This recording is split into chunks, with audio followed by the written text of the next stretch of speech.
We're going to go to work once again factoring trinomials. This time around we're going to see some trinomials that have a leading coefficient other than 1. That makes these a little bit more work to factor. But still remember when you're factoring that you have some rules that will help you figure out what your signs are supposed to be. Let's go over those rules one more time just in case we've forgotten.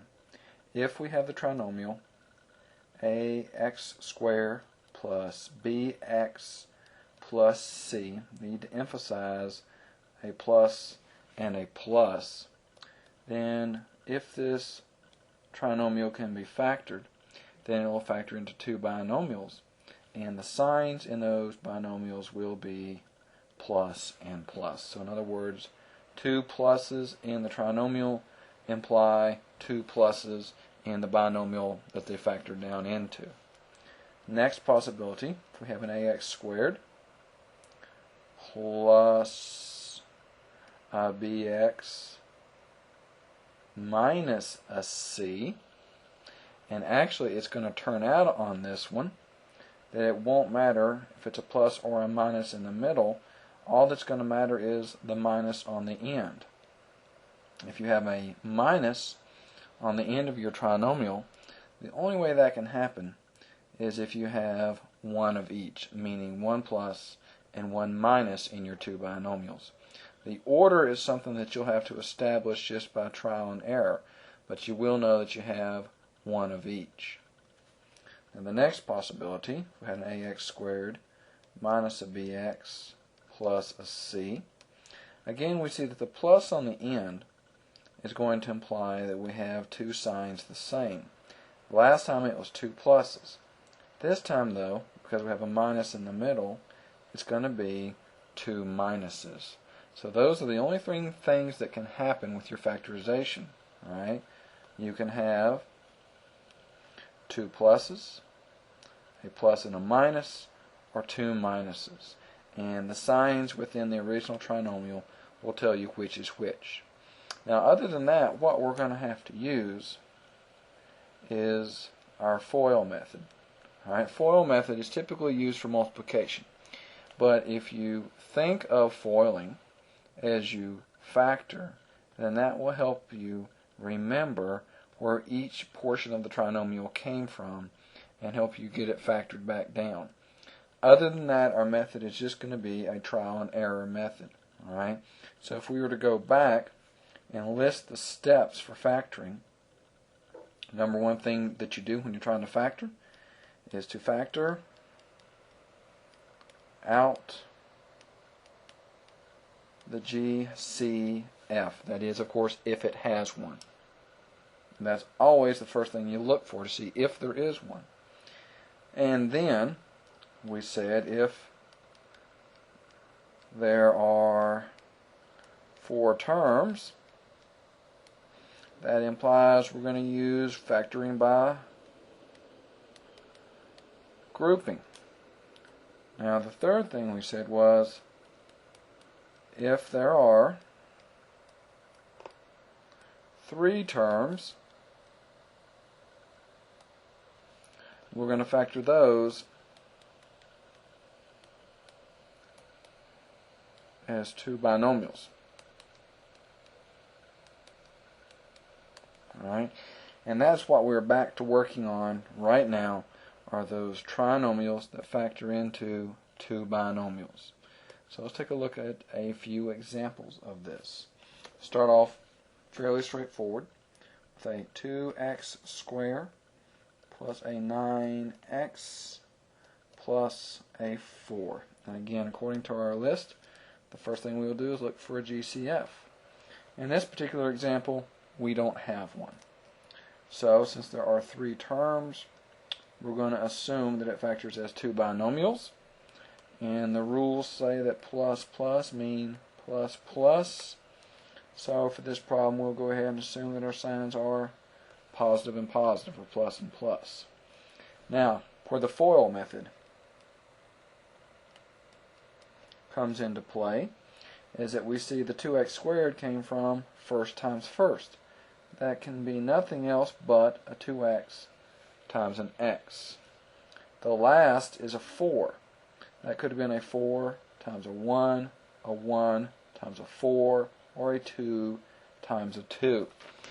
At this stage of the game, it's all up to a little bit of experimentation, so we'll just try 2 and 2 to see how it works. The outer and the inner added up to be 9. This is something that you just have to check by multiplication to see if it comes out correctly. So first times first is correct. Last times last is correct. What we have to check for is the inner product and the outer product.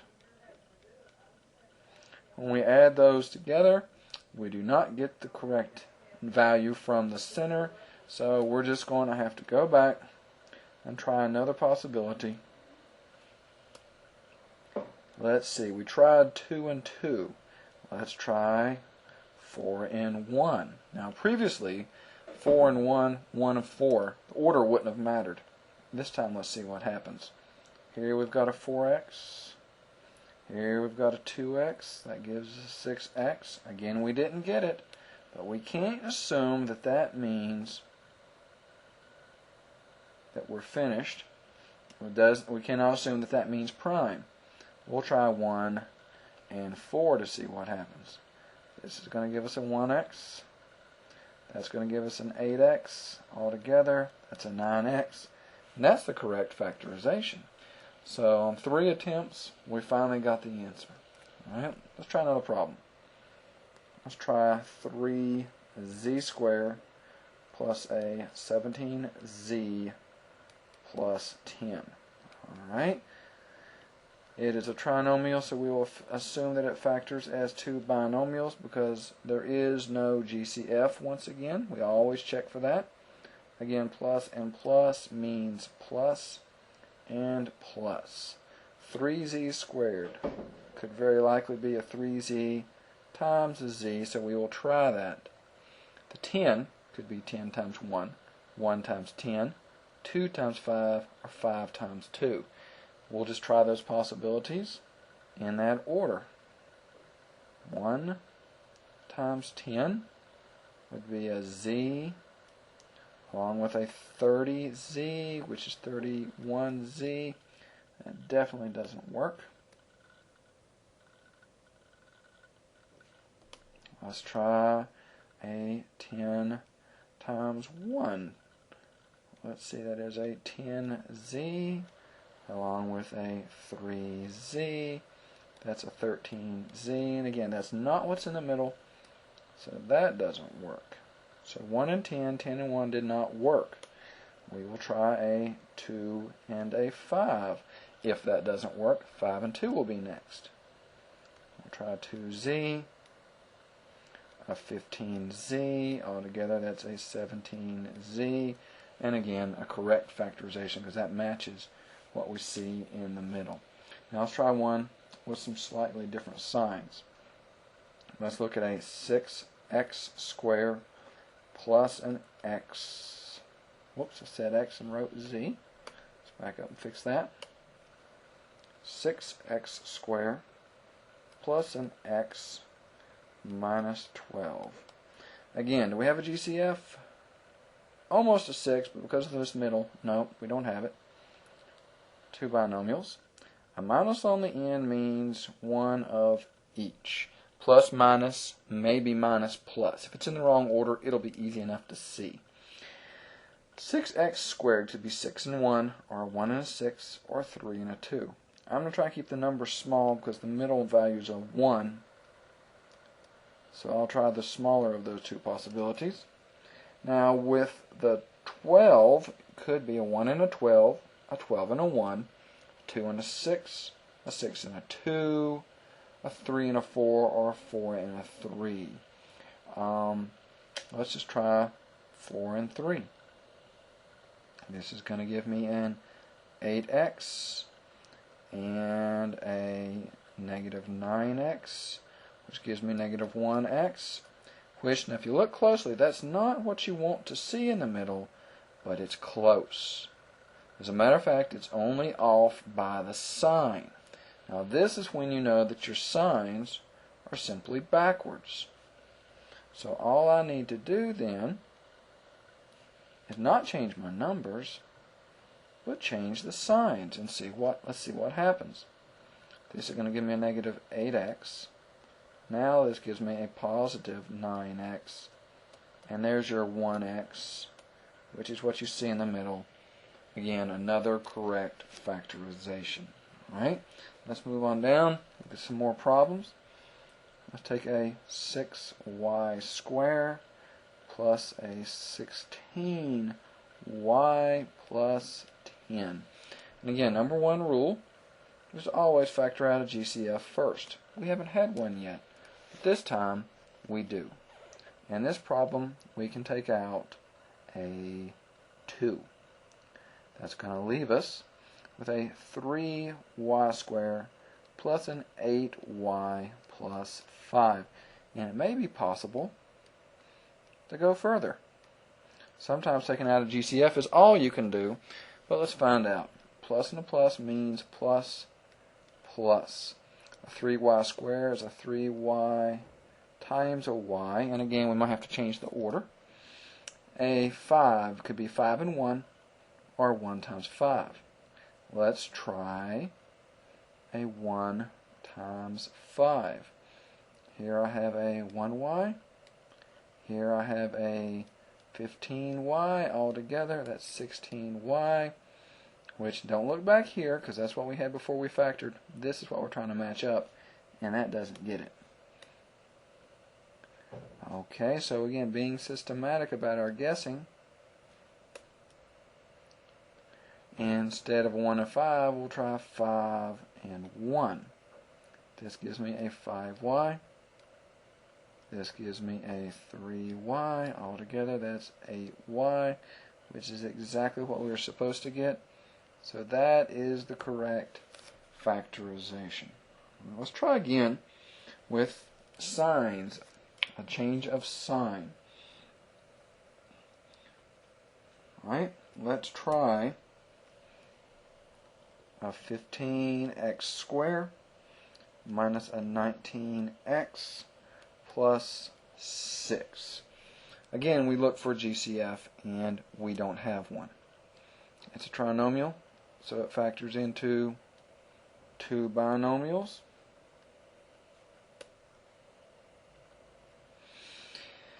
And let's see what we've got. We've got a plus on the end. That means that the two signs are the same. But the minus in the middle says they're not two pluses, but they are two minuses. 15x squared could be a 5x and a 3x. I'm not going to 15 times 1 because that would get us a very large number too soon. We're only going to 19 here in the middle. 6, we'll try a 2 times 3 and see what happens. This gives me a negative 6x. This gives me a negative 15x, which is a negative 21x. That's not what we wanted. So we'll try something different. Get rid of the 2 and the 3 and try 3 and 2. I always reverse my choices before I move on to brand new numbers, just to make sure I've been thorough. Right here's a negative 9x. Here is a negative 10x. Altogether, negative 19x. A correct factorization. So again, you're seeing just a process here of trial and error taking place. Let's keep going with our examples. Let's take an 8m squared plus 4mn minus 4n squared. As usual, we look for GCF first, and we have a 4 that will come out, leaving a 2m squared plus a m times n minus n squared. So the 4 comes over. The trinomial that's there will factor into two binomials. Don't be confused by this n squared and the mn. They'll fall into place. 2m squared has got to be a 2m times an m. N squared is n times n. A minus on the end has got to mean either a plus minus or a minus plus. We'll figure out which it is in just a second. Let's check this out. This gives me a mn, if you write it alphabetically, which is best. This gives me a negative 2mn. It gives you a negative mn. Again, the answer is only off by a sign. That simply means that if I change the order on the signs, that when I re-multiply, we should get it. This will now be a negative mn. This will now be a positive 2mn. That gives you a 1mn, which is exactly what you're supposed to see in the middle. So we've got our factorization. All right. Now let's try one more example. Let's take a 24 r square k plus a 30 r k square plus a 9 k cubed. Alright, now with this previous example, pulling out that GCF did make it easier. With this one, GCFs I believe are going to be absolutely necessary to make the problem manageable. Out of a 24, a 30, and a 9, we can take out a 3.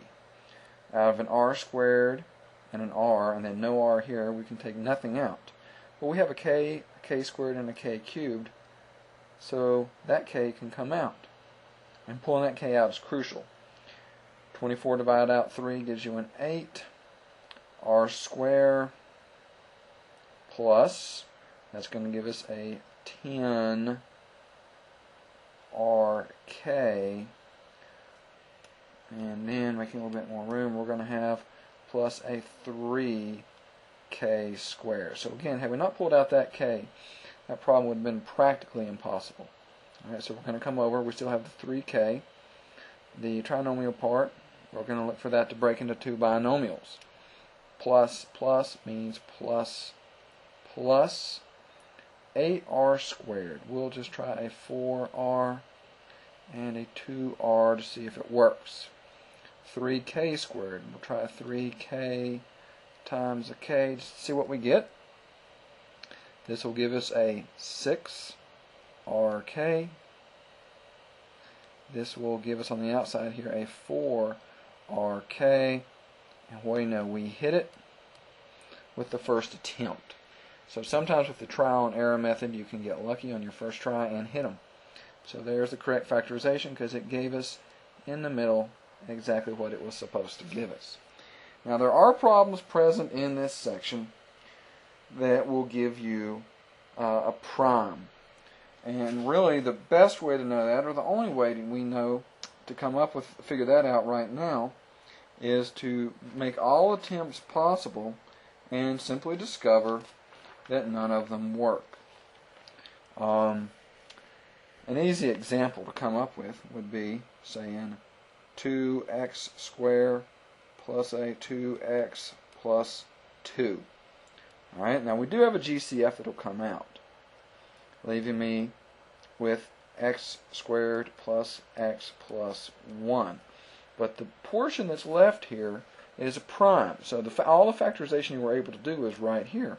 And again, the only way you know it's prime is to come over and say plus plus means plus plus. X squared is x times x.